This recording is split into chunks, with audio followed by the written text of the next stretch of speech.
जम्मू कश्मीर में पैदाशुदा सैलाबी सूरत हाल पर बात करते हुए वज़ीर आला उमर अब्दुल्ला ने कहा कि हमें इस बात का जायज़ा लेना होगा कि 2014 के सैलाब के बाद आज तक हमने इस ज़मन में क्या इक़दाम उठाए हैं।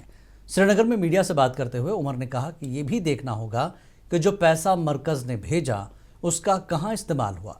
उमर अब्दुल्ला आज आसार शरीफ दरगाह हज़रत बल और ईद मिलादुन्नबी की तैयारियों का जायज़ा लिया। दोनों तरफ जम्मू और कश्मीर में बहुत ही ज़्यादा बारिश हुई।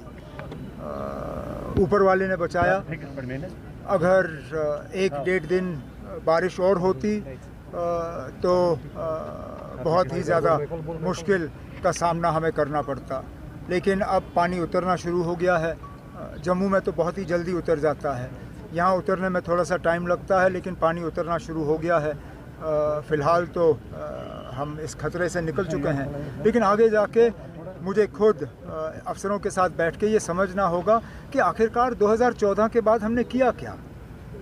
अगर 2 दिन बारिश के बाद ये हाल रहा तो खुदा ना खास्ता अगर कल को 4 दिन बारिश हुई फिर तो हम 2014 जैसे हालात में अपने आप को जो है पाएंगे। उस वक्त तो हम 6 दिन 7 दिन बर्दाश्त करने के बाद 8वें दिन फट गए। यहाँ तो 2 दिन हमसे मुश्किल से बर्दाश्त हुआ। तो अब ये बड़े दिन निकल जाएं, उसके बाद अफसरों के साथ बैठ के मैं ये जानने की कोशिश